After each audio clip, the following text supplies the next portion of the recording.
If you're finding yourself blowing up more often than you care to admit, and you want to find a way to manage your temper, to manage that anger, then you're in the right place. In this video, I'm going to share with you 3 very doable steps to help you stop getting angry so you can avoid saying or doing things you regret immediately after the fact. You see, most people find it hard to believe when I say this, but I used to have major anger issues where I would get so riled up that I would throw my phone on the ground without even thinking for a split second beforehand whether I would have a phone to use afterward. I would storm out of restaurants and just walk off without thinking about how I would make it back home. Then one day, when I blew up at work, that was the final straw for me. That was my emergency indicator light turning on, ding, ding, ding, telling me I needed to do something about it. While the first thing I did was run off to a 10-day silent meditation retreat, you don't have to do that to manage your anger. In this video, I'm going to share what I discovered about anger and 3 simple steps I applied to help me take back control of how I reacted in situations and ultimately to find more emotional freedom in life and at work. I never blew up again at the office after that. But first, let's take a closer look at anger to understand what it is and what it isn't. Fact number 1 is anger fundamentally is a 5-letter word that has grown to have a bad reputation. Why?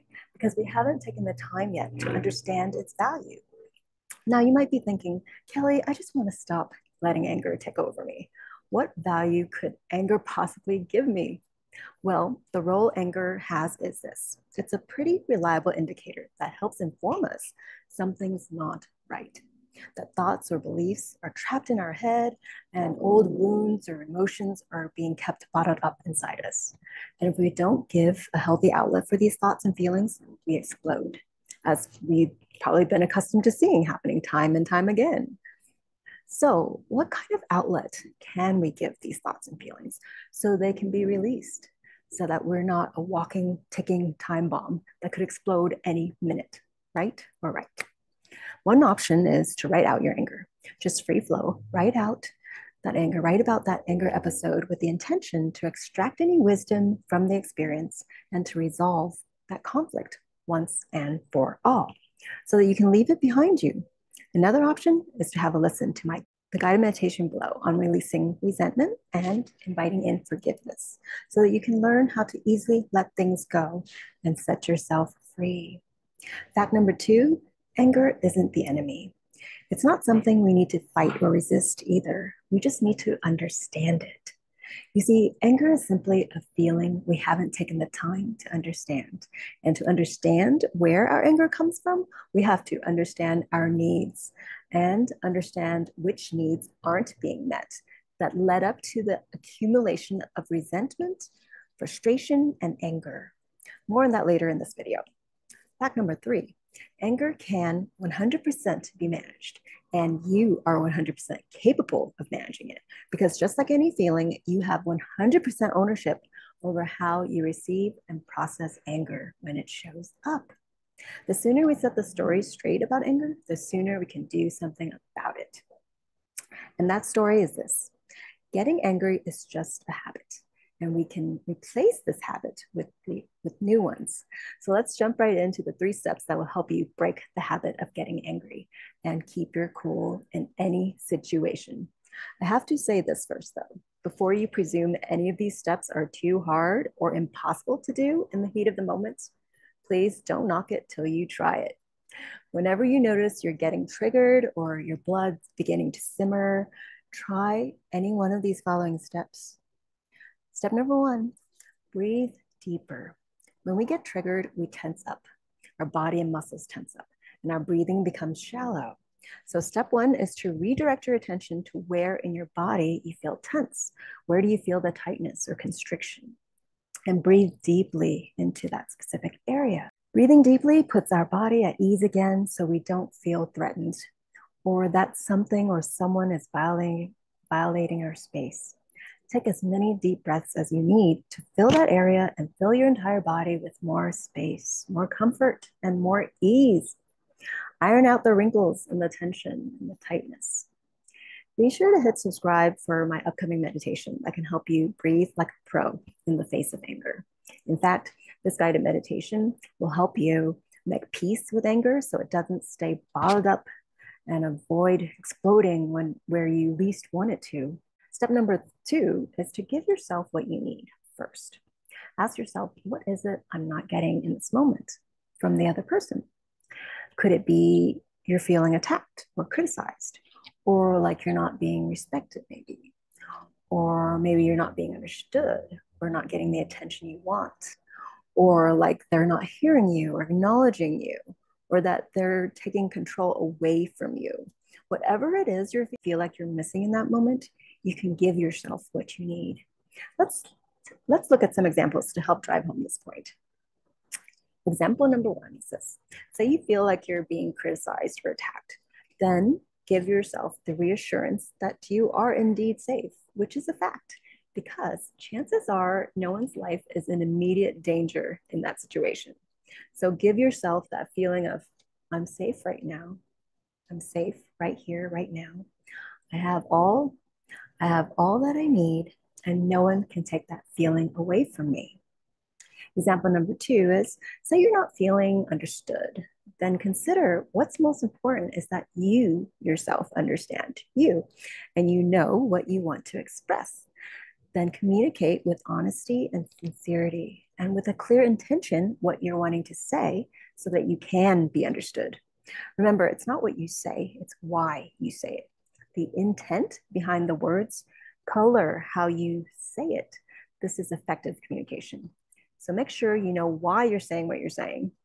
Cross-check first if the intent is to place blame or offer a guilt trip, or if it's to share how you really feel and what you value and your needs in that moment, so that the other person can help out in that situation, give you what you need.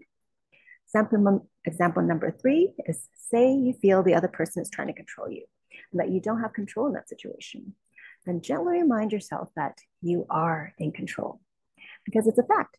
You have 100% control over how you receive and digest their words and how you react to their actions. You see, so often we're looking for someone or something to give us what we need, but we ourselves can give ourselves what we need in any moment, in any situation. And who better to give you what you need than the person who knows what you need, AKA yourself. Step number 3 is give the other person what they need. Understand their values and their intention. Why is the other person saying what they're saying? Why is it important to them? And can we value their values? Are they saying what they're saying to make themselves feel good? If so, can we give them that time and space for them to express their thoughts and to communicate their feelings so they can get clear on what they want to communicate and what they need? Are they looking for you for comfort and reassurance? Can you give them what they need during might be a challenging time for them? There you have it, 3 steps to help you stay out of trouble and even save your relationships. Summed up, these 3 steps practice compassion.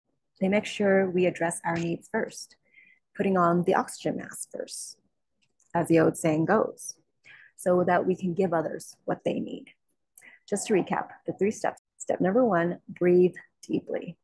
Check in with your body to see where you might be tensing up and breathe into that space. Breathe deeply into that space. If it's your heart, breathe into your heart. If it's your neck and shoulders, breathe into your neck and shoulders.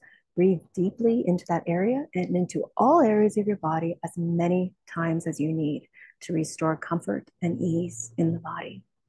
Step number 2, give yourself what you need. Identify what feeling you're not getting in that moment, and give yourself the comfort and reassurance you need in that moment.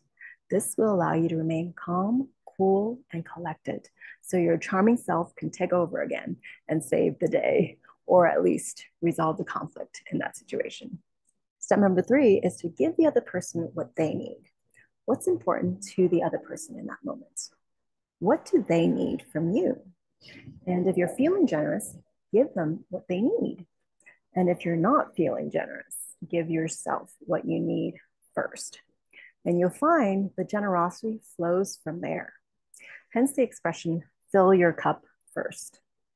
The key here is to respect your values, your needs, your energy, and at the same time, respecting the other person's needs. Heck, you don't even have to do all three steps, and you don't even have to do them in any particular order. By pausing and slowing down to practice any one of these steps, you eventually break that cycle of reactivity and avoid the typical aftermath of guilt and regret.